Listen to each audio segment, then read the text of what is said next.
as it has been on other occasions when we've had the Israeli ambassador, is the peace process.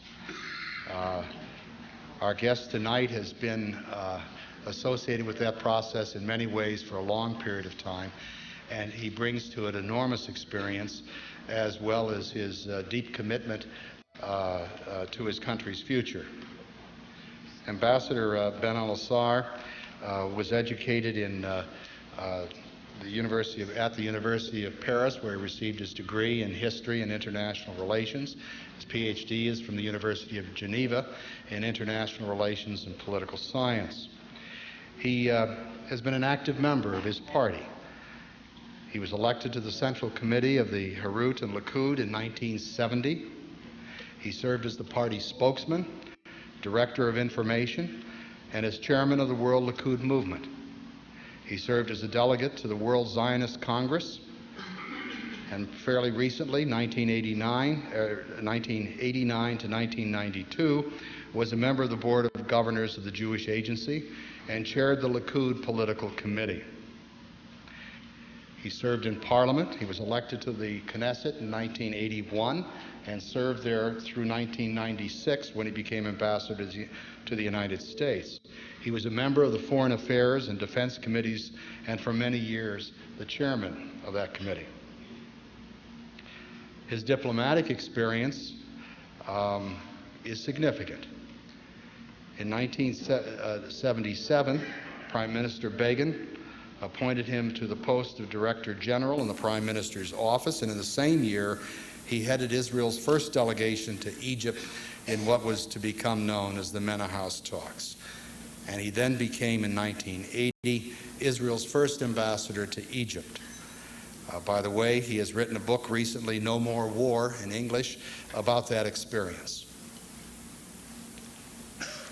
Equally significantly, he served in 1991 as a member of Israel's delegation to the Madrid Peace Conference, and in 1992 was appointed a member of Israel's delegation to the United Nations. And of course, the Madrid Peace Conference is the foundation for the bilateral and multilateral talks which continue, which remain at the center of our attention. He's also a recognized author. He's published books on the diplomacy of the Third Reich and the Jews in French, and he's also published a book on the Arab-Israeli War. His experience, as you can see, is directly related to our topic of tonight. He brings a historical perspective to the peace process as well as wonderful experience. It's my enormous pleasure to present to you the Ambassador of Israel to the United States, Dr. Elihau Ben-Elissar.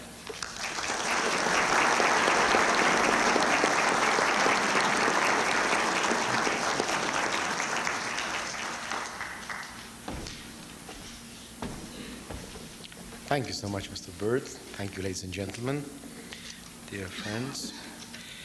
May I tell you that I feel a very profound honor and privilege to be able to speak here in Baltimore, as Baltimore has a very special place in our history, in Israel's history actually.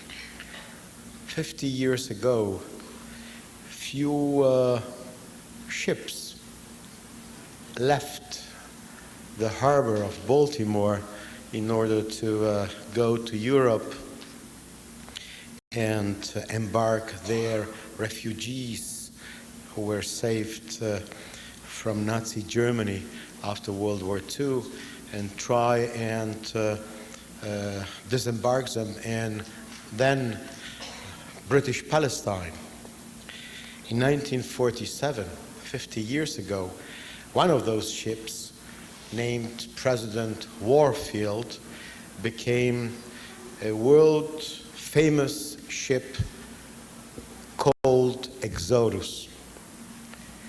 And Exodus actually started its dramatic road here in Baltimore. So you can imagine how I can feel when I am here today in Baltimore speaking to you on the peace process, on our efforts to mend fences with the Arabs, when so much in my own history started actually here in Baltimore. Yes, 50 years ago, I was a child on the other side of the ocean and the Mediterranean, there under the British in Palestine. Ladies and gentlemen, the Middle East, of course, has changed a lot since the 40s, no doubt whatsoever. But if I had to point out whether the Middle East is advancing the way other regions of the world do, I would say let us be careful and let us see actually what is the difference between the way the Middle East behaves, if we can say this about a region, and how do behave other regions of the world. If you take, for instance, Latin America, which a few years ago, not too many, was under dictatorship. There was no liberty, no freedom in almost no country. And you compare it to the situation today. You can see that there is almost no country in Latin America which does not enjoy liberty and democracy. This is an immense change. You will find almost no country anymore in Latin America where the secret police will knock at the door of an innocent citizen and drag him out to some cellar, to some prison, because simply there is democracy. Not all over, but almost all over. If you take Eastern Europe, another example, after the collapse of the Soviet Union, the same. By far more liberty, by far more democracy, less tyranny, or no tyranny whatsoever, no dictatorship. These regions have evolved into a new situation which is completely different what it used to be only a few years ago. Even those countries which were forming actually the Soviet Union itself. The Middle East, unfortunately, has remained an exception. There is not to be found more liberty, more freedom, more democracy. I don't wish to come to you today and say that we have less democracy, but for sure we don't have more democracy. We don't have more democracy in Syria. We don't have more democracy in Iraq.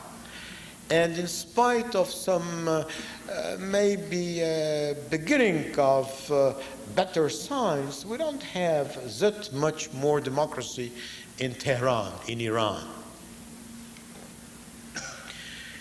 Still, people are being massacred in Algeria, and Sudan is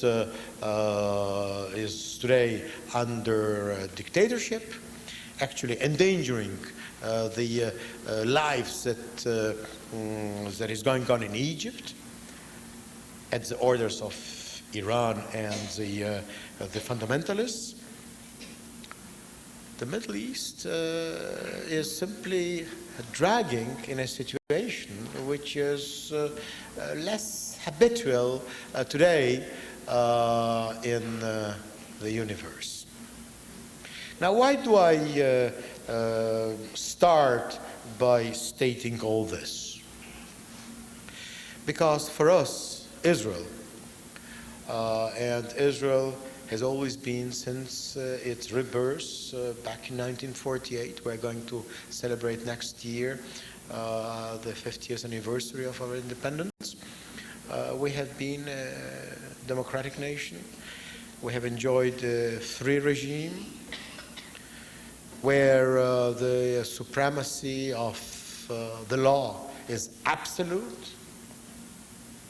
where one can take decisions by majority, and majority in the Knesset only.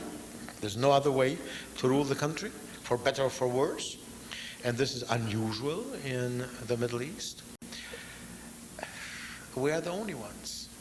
Now, since we are the only ones, and we are very small, we are actually very tiny, you won't believe it, but for Americans who enjoy these huge territory and distances, nobody will ever believe that the whole of the state of Israel, including the disputed areas, we have a territory less than 10,000 square miles wide. That's more or less New Jersey, that's all. Even a little smaller. That we have simply to be more careful.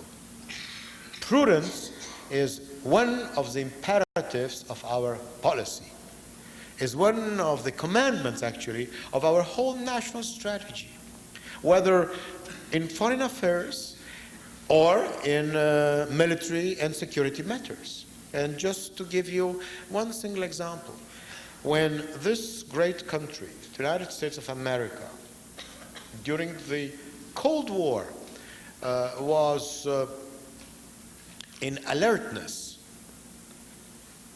because of the very special relationship you had with the Soviet Union,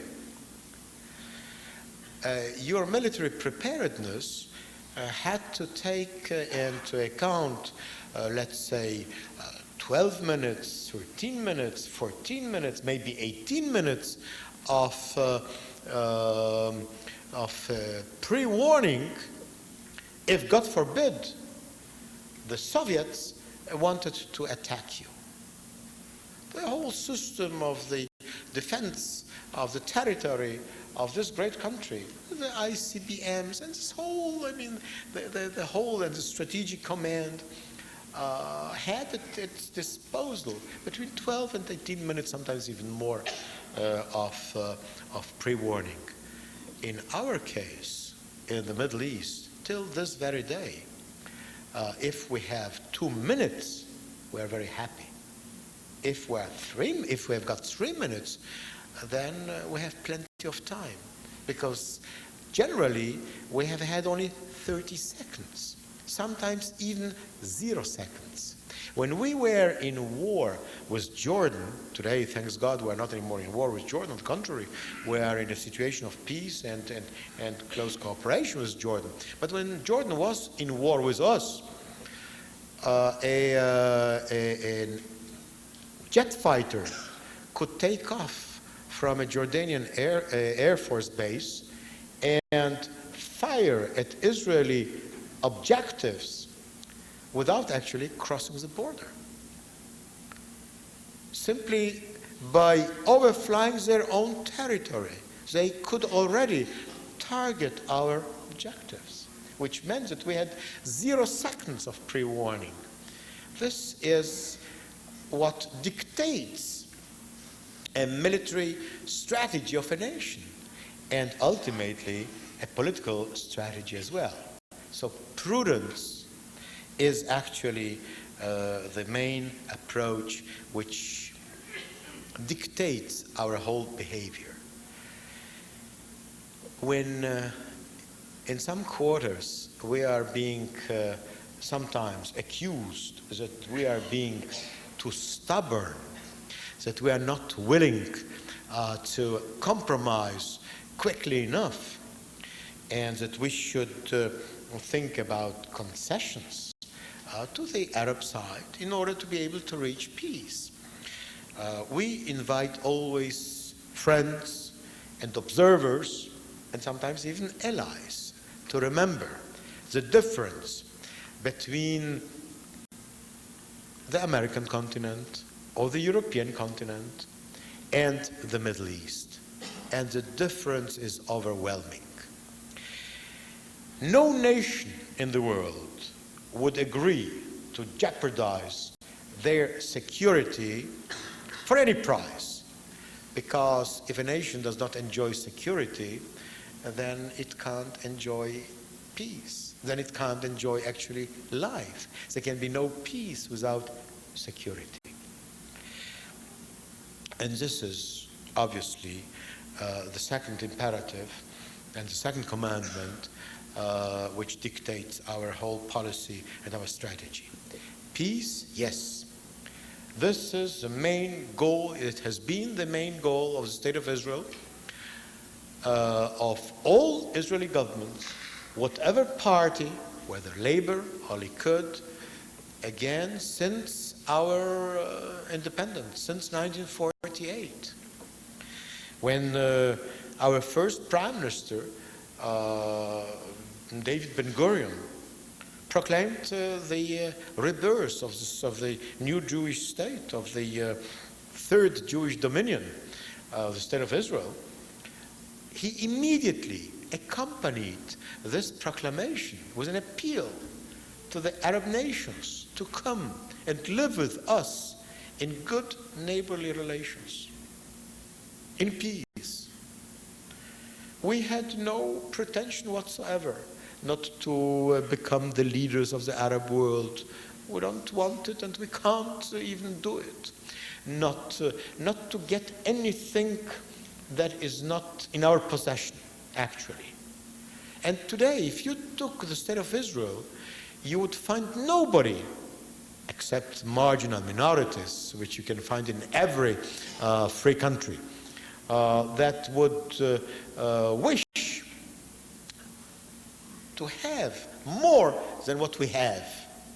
You could find very big groups and sometimes very big political parties who are ready that Israel suffice itself with less than what we have, provided that we get peace as a quid pro quo, something which you will very rarely find in other states and in other countries.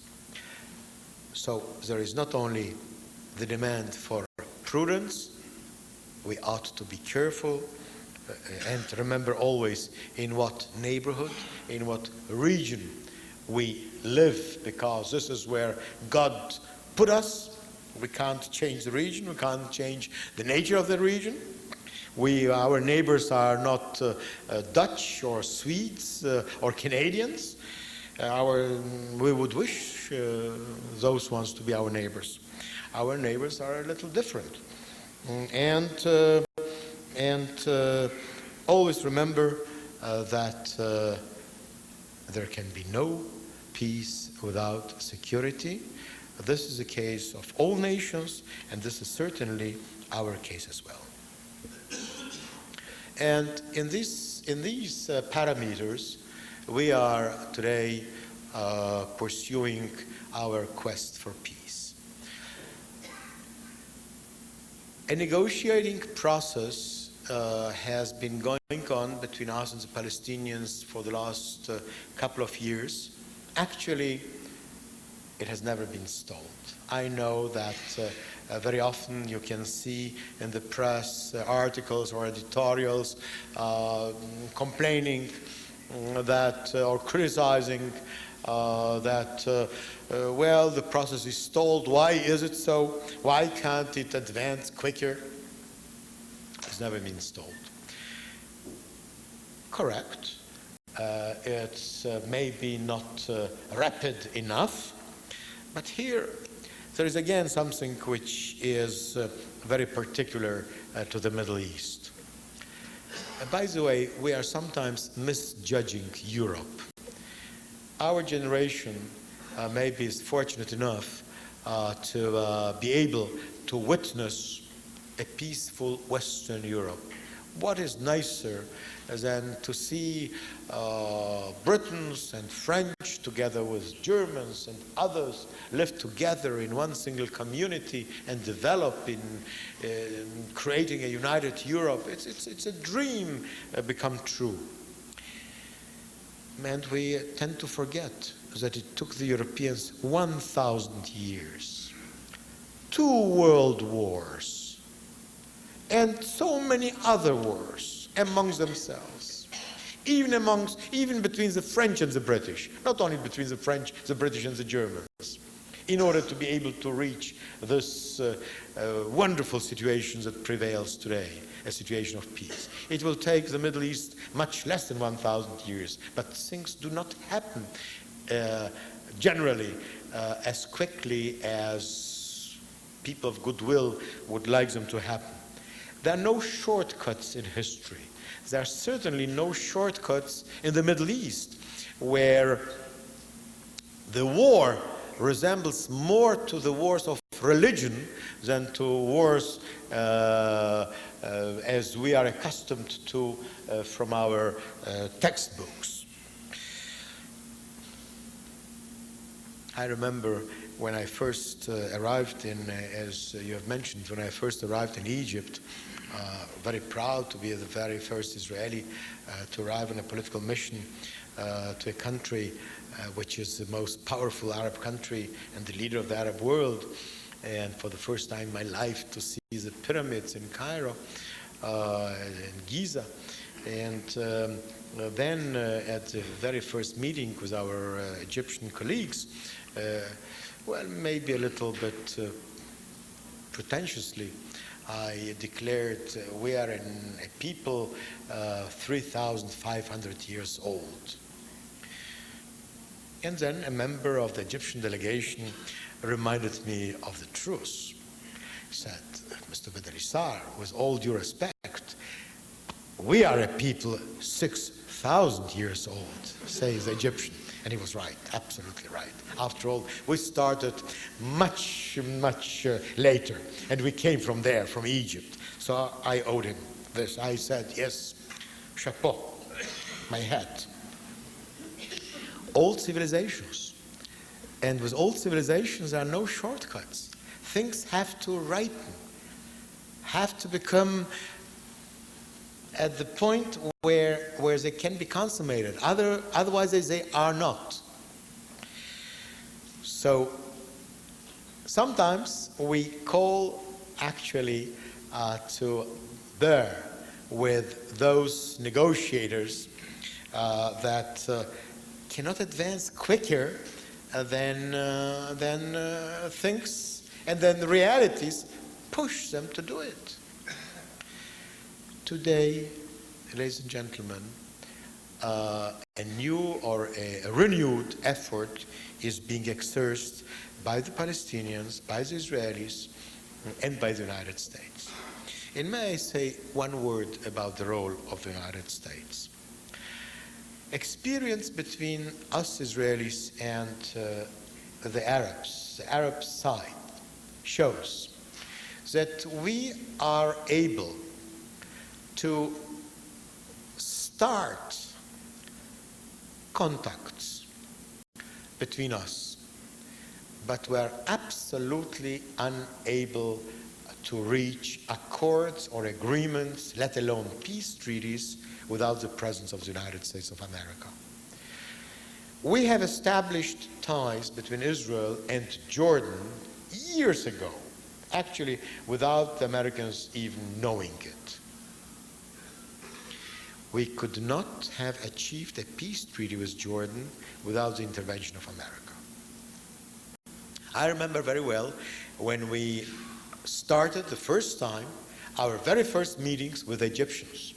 This was back in 1977, 20 years ago, in an Arab country, by the way, Morocco, which decided to host a very secret meeting between the representative of the Israeli Prime Minister Menachem Begin and the Egyptian President Sadat then. This was a very secret meeting. Nobody actually knew about it in Israel, nobody knew about it in Egypt, and the Americans didn't know about it. It was kept secret. By the way, may I tell you that once our delegate, and this was late General Moshe Dayan, who was then our Minister of Foreign Affairs, came back to Jerusalem, Prime Minister Menachem Begin was absolutely, didn't trust actually President Sadat of Egypt, and he was certain that the Egyptians would inform the Americans. So he instructed Foreign Minister Dayan, you go first and tell the Americans. Precisely the same happened with the Egyptians. President Sadat did not trust Begin and told his representative, you rush to the Americans, tell them, because otherwise Begin will tell them. So the Americans got it from both sides, but they didn't know when the meeting actually took place the first time. We would not have been able to reach a peace treaty between us without America. And it was ultimately President Carter with the Camp David conference, and later actually engaging the presidential position that helped us to achieve a peace treaty. Jordan, Egypt, and today with the Palestinians, the same. We can start, but we cannot bring it to a constructive or a final destination without America. And this is where you are so important, and this is why you are so important, and we recognize it, not contrary. We want you to be full partners in this process, and this is why Secretary Albright is going to meet tomorrow in Paris with our Prime Minister, Prime Minister Netanyahu, and I think that she will meet with Yasser Arafat in London either on Friday or on Saturday. Now, what are we trying to achieve? We are trying to solve the conflict. I won't get into the details unless you ask me to do it, because they are, details are always, they are much less interesting than the glamour of the research of peace. But there will be no peace if we don't get into the details, obviously. It's been a bitter conflict. It's been an acrimonious conflict. So don't be surprised if the negotiation is bitter, and if it turns sometimes sour and becoming acrimonious, because it's in the nature of such a negotiation. We are willing to achieve peace and the settlement with the Palestinians. We know very well that we will not be able to get 100% of what we would have liked to get. We wish the Palestinian side to be as realistic as we are. They will not be able to get all that they wish to get. It's simply impossible, because we will not deliver. We are not ready to risk our future. It's again as simple as that, even if we are ready to compromise. And above all, terrorism, violence ought to be excluded.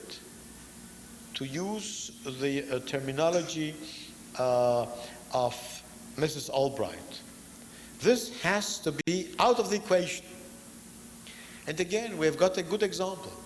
When two men of good faith decided that they wanted to settle and they wanted to make peace, and these were Sadat for Egypt and Begin for Israel, may I tell you that out of their very first meeting, November the 19th, 1977, at the King David Hotel in Jerusalem, they came out and said, each of them in his own style, Prime Minister Begin, there will be no more war, no more bloodshed, and President Sadat, no more war after the October War. October War in the Egyptian language is the Yom Kippur War 1973. Both agreed actually on the essential, that there will be no more war. This is why I permitted myself to call my book after this formula coined by these two leaders. We did not see the same commitment made by Yasser Arafat. And this is what we would like to see happen. We are ready not to use violence, that there would be no violence, no occupation, no military force, because we mean business. We would like to be able to reach a situation of peace. But yes, we need this commitment, and especially the respect of such a commitment by the Palestinian side. Violence out of the equation, whatever happens. And we may disagree, and we will disagree, there's no doubt, until we reach some kind of a settlement. But violence cannot be used as a tool to reach diplomatic successes.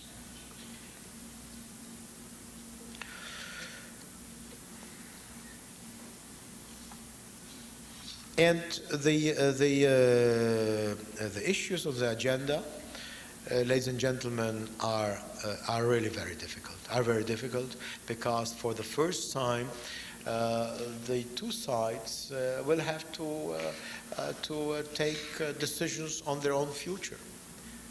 Will there be an independent Palestinian state?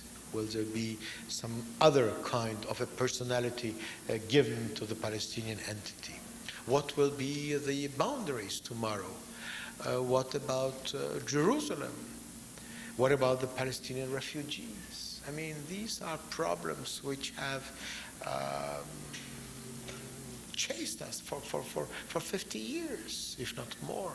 They are at the source of the conflict, at the heart of the conflict. So it's not going to be easy. One point, if you permit me, on Syria and Israel. We are ready, Israel is ready, to sit down and negotiate with Syria anytime, at any place, at any level, decided by President Assad of Syria. We have no precondition whatsoever, maybe only one, that there be no precondition. Let us sit down. Let everybody, each side, the Syrian side, the Israeli side, put down on the desk, on the table of negotiations, on the agenda, whatever they wish. And let's see what we can do. Already talks were held between the Syrians and Israelis. I was myself at the table in Madrid when Prime Minister Shamir led our delegation, and the foreign minister of Syria, the present foreign minister, was there in Madrid, across the table. Why can't we sit down again and simply talk and see, yes, whether we can reach an agreement? I mean, we can be certain that we will be unable to reach an agreement if we don't talk. So we are ready. And a last word. If you ask me whether I'm optimistic, yes, I am. In spite of the fact that the Middle East is as it is, in spite of the fact that it's still impregnated with violence, that there is no democracy reigning in the Middle East, yes, I'm optimistic because ultimately nations will have to understand that realities are realities. The Arabs are not going to disappear from the Middle East. Neither will the Israelis. So we will have to somehow to be able to settle our quarrels, our problems, our disputes, our differences together with the good offices of the United States of America. Thank you so much.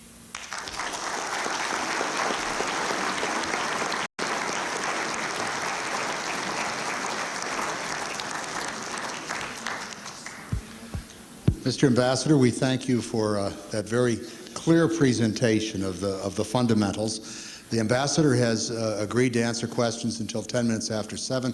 The question is Israel ready to pull out of the occupied territories quickly? May I go back a little bit to history? Not that I intend to become here a teacher of history, not at all. But, ladies and gentlemen, we are talking about a very narrow strip of territory. which is, as I mentioned already, as big as New Jersey.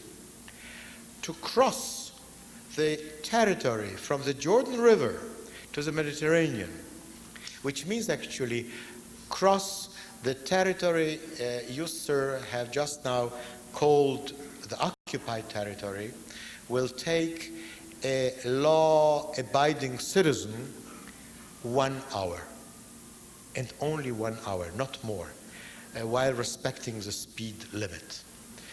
So you see, it's not very big.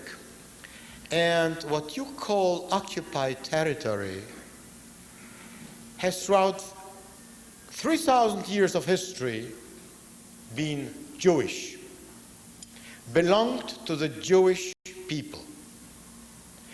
Jerusalem has been given by the Jewish people as a present to the universal civilization. It's not Islam that has created Jerusalem. It's not Christianity that has created Jerusalem. Judaism has created Jerusalem. And the king that first reigned in Jerusalem was King David. Jesus walked in the street of Jerusalem when he was Jewish. Let us not forget it. Judea and Samaria have always been Jewish. Now, we know very well that the Arabs have settled in this land, and that they are today in Gaza and in Judea and Samaria, or as you call it, the West Bank, around 2 million Palestinian Arabs. In the land, you have got almost 5 million Jews. Historically, this land is Jewish. It has been given to the British in mandate by the predecessor of the United Nations, by the League of Nations. Why? In order to form there a home for the Jewish people, not for the Arab people. Now, we come today with clean hands and good faith and say, since there is such a large Palestinian minority, we'll have to compromise. We can't keep the whole land for ourselves because there is a big Palestinian minority. There are 2 million. So we'll compromise. We'll make concessions. Now, so what are you asking of me? To take the land that I believe belongs to me and on which I am ready to compromise, give it away without any negotiation. On what, if I pulled out today, will I have to negotiate tomorrow? And may I say that on top of everything, Yasser Arafat and the PLO claim that Jerusalem belongs to the Palestinians as well. Now, if Jerusalem belongs to the Palestinians, then all I have got to do is to pack my valise and maybe go, don't know where, maybe to Baltimore with another President Warfield, but backwards, maybe to Europe, I don't know where. And since you have raised this question, I didn't have the intention of bringing many quotations or whatever. We have got one single holy place, which is really the holiest of the holiest for all Jews all over the world. And this is called the Western Wall. This is a vestige of our temple which had been destroyed 2,000 years ago. Now, how is this Western Wall called by the Palestinians? I'll quote from an official document. It's being called the Western Wall of Al-Aqsa Mosque. Even this is not being granted to us. So please bear with me if I come and tell you that yes, we're ready to negotiate, but we're not ready to commit suicide. No, not this. The second half of your question. Thank you. under some conditions, at some time, will the Israelis pull out of the Golan Heights? Well, again, I have to pay first and then negotiate. What shall I negotiate? Have you ever seen this kind of a negotiating process between sovereign nations? And it's as if I were the attacker, the aggressor. I was not the aggressor. In 1948, we didn't touch Syria. Syrian army invaded the nascent Israel and wanted to destroy it.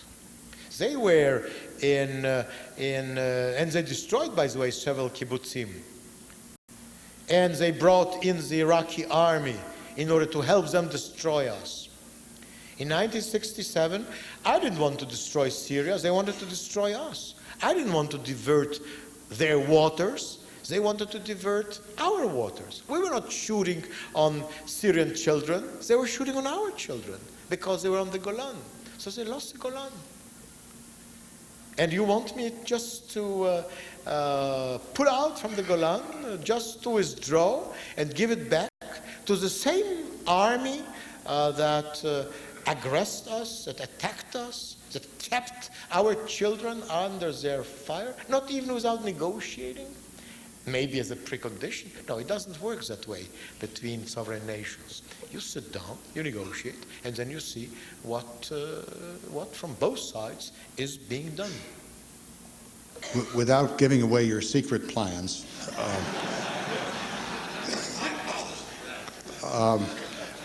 what's your view of the use of force with respect to Saddam Hussein? Yes, in 1981, we became conscious of the fact that Saddam Hussein was approaching the capability of acquiring a nuclear weapon. And we thought that this was becoming a mortal danger to the State of Israel as much as it was a danger to the American national interest as well, maybe not a mortal danger to the United States, but a danger to their interests. We did not judge it possible that in generations that has seen such a terrible destruction of European Jewry, that we could indulge into getting into a situation where such a bloodthirsty dictator like Saddam Hussein would endanger the State of Israel. And yes, we did what very few nations would have done. We used our Air Force, and this was performed with Israeli owned airplanes made in the United States. These were the F-15s, and we succeeded to destroy the Osirak nuclear station, which was Iraq's facility. And by the way, we were very, very widely criticized almost by the whole world for having done this, including by the President of the United States then, who apologized later. Let us assume for a second what would have happened years later when Iraq, the same Saddam Hussein, invaded a sister country, Kuwait, and endangered again Israel and basic American national interests in Saudi Arabia, in the oil-producing Gulf countries, and of course Kuwait itself. What would have happened if Saddam Hussein disposed of nuclear weapons? I mean, it would not have been anymore such an easy operation as it ultimately was to become. And all this thanks to, to the courage and vision of our people. What is the view today of Israel about Iraq? We are in complete and total agreement with the United States administration. We see eye to eye, and we know precisely, as the President of the United States knows, that Iraq represents a danger to America, to Israel, to very close friends and even allies, Arab friends and allies of the United States in the Middle East. And sometimes they don't want to even to acknowledge that this is a fact. But I can assure you that in Riyadh, the capital of Saudi Arabia, they are very worried about the intentions of Saddam Hussein. So whatever the American administration will decide, whatever policies they will decide to pursue, we will be with them. The question is simply, how important is it that the Palestinians change their charter calling for the destruction of Israel? Thank you for your help. It's essential and it's central, because this actually has been the very first commitment undertaken by Yasser Arafat towards late Prime Minister Rabin. And this commitment has not been implemented. So this shows, unfortunately, how far Yasser Arafat and the Palestinian Authority are ready to go or not to go in the sense of abiding to signed agreements. It's very important, and we are repeating that it is very important. But I have to be very, very frank and very open and even very candid. Even so, I am an ambassador. We will pursue the negotiations with the Palestinians, but it will be very helpful if on the Palestinian side they decided at last to abide by this commitment. The question is, during the process of negotiations, what's your imagining as to what the circumstances would be under which they would make the change? They should simply abide by their commitments and change it. That's it. And if they don't, then obviously there is a part of trust which will be lacking. I don't wish to come and say that we will not continue negotiating because of this. You see, I say this in advance, but to tell you that we can trust the other party when they do not respect their own commitments, this, of course, I can't say. The question is there an analogous diplomatic movement to the step of the European steel and coal community in the European evolution? We are ready to enter any joint venture with every Arab party that will be ready to do the same with us. We're ready to do it with the Egyptians, we're ready to do it with Jordanians. With the Jordanians, by the way, we're in process of trying to do precisely this. And we have signed just a few days ago a joint venture on Jordanian territory, namely in Irbid, an industrial park which will be common to the Jordanians and the Israelis. We are ready to get into this kind of ventures with everybody. If Syria today, if Syria tomorrow, we're ready, for instance, even before we start the negotiations on the big issues like peace, war, Golan, and other things, other issues, start something which is vital to both nations, like water. They are in bad need for water. We are in bad need for water. We have done a lot of research work on irrigation water. They have done quite impressive works as well. Let's start with water. Maybe a water community. Maybe this is too pretentious. So something more modest. We are ready. Anytime. The statement in question is, would the stopping of torturing of Arab prisoners facilitate the peace process? This reminds me of a question that somebody was asked once, when last did he stop beating his wife? I'm not in any habit of beating my wife. God forbid. Torture is forbidden in the state of Israel, sir. We're a democratic country. And in our case, police and secret services and the intelligence community is under very close scrutiny of special committees in the Knesset. And since I myself was more than once chairman of such subcommittees, I can tell you that at some juncture we welcomed even a representative, a very important representative even, from the United States, was a former Secretary of Defense, late Les Aspin, who came to inquire with us, how do we inspect our intelligence services and security services, intelligence community? And I thought that this was a compliment to the scrutiny exercised by the Knesset. No torture in the state of Israel. But I wouldn't say the same about some of other Middle Eastern countries.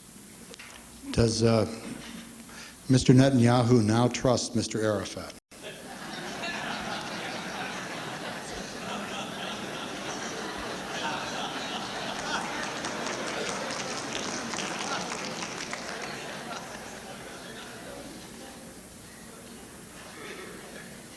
I brought with me some of very recent quotations of Yasser Arafat, you see, and I can read them, and you will be astonished.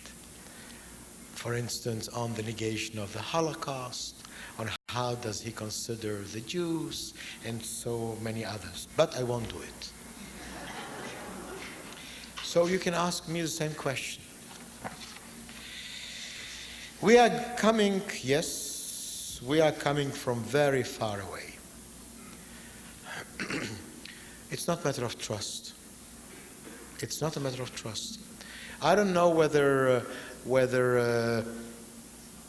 at some point the French started to trust the Germans and the Germans started to trust the French. I don't know even if at some point the Americans started to trust the Japanese and the Japanese started to trust the Americans. I don't know. I don't wish to judge. All I know is that there is a reality. And believe me, sir, I personally am coming here again in good faith. I was member of Knesset till last year. I resigned from the Knesset after having been re-elected in order to come to serve my government sent by Prime Minister Netanyahu here in Washington. When Prime Minister Rabin brought the Oslo Agreement for ratification to the Knesset, he obtained, out of 120 members, 61 votes in favor of ratifying the Oslo Agreement and 59 against. One vote only of a majority. But in Israel, it counts because we're a democracy. In the United States of America, in order to vote an agreement on cultural exchanges without any bearing on America's survival, you need 2/3 in the Senate. In Israel, one is enough. Mr. Rabin got one vote of majority. Prime Minister Netanyahu, Ben-Elissar, and so many others were amongst the 59. We didn't believe in Oslo. We didn't trust Arafat. And yes, we voted against. But in democracy, as in Israel, one is enough. And that's why we will respect Oslo. And so we do. And Arafat then, when Oslo was ratified by the Knesset, was still in Tunisia. He was brought back in virtue of this accord from Tunisia to the land. And he's here. He won't be sent back to Tunisia. He has become a reality. He has been now elected by the Palestinians to serve as chairman of the Palestinian Authority. We will negotiate with him. It's not a matter of trust. It's a matter of reality. And we will do it in good faith, hoping that we will be reciprocated. It will come from both sides, come from the other side. Compliance, of course, is one of the most important conditions. That's why it's so important that, for instance, they change, as they committed themselves to do, the Palestinian Charter. And as long as this charter exists and calls upon the destruction of the State of Israel, yes, we have still some doubts. I can't say that we do not have them. So it's not a matter of trust. There is a matter of reality, and the future will show who was right, who was wrong, and whether today we are right in trying to achieve, with the same Yasser Arafat, what we are trying to achieve, a settlement. What's your view of the future of Lebanon and its relationship with Israel?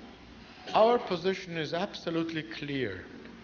We are ready to pull out from Lebanese territory yesterday, not tomorrow, anytime, provided that the Lebanese territory will not serve anymore as a basis of aggression against Israel. And it is serving today as a base of aggression against Israel, used by the Hezbollah, who are an instrument in the hands of Syria and Iran, financed and instructed and armed by Iran, but transiting through Syria and manipulated by Syria. Lebanon is actually today under Syrian control. They can't do anything without Syrian consent. There is an occupation army, Syrian army in Lebanon, and a Syrian military officer who actually dictates the Lebanese government what to do, what not to do. And I repeat, we are ready to pull out from Lebanon anytime, and the quickest, the better. We hope that Lebanon one day will be able to resume their sovereignty over the entirety of their territory. But the truth is that Syria is very, very reluctant to give them back their sovereignty. Mr. Ambassador, on behalf of the audience, I'd like to thank you for what I think was an extraordinarily straightforward and clear presentation of your position. And I think you've also provided us with a good sense or feel of your position. And so I think it was a very beneficial evening, and for that we thank you enormously.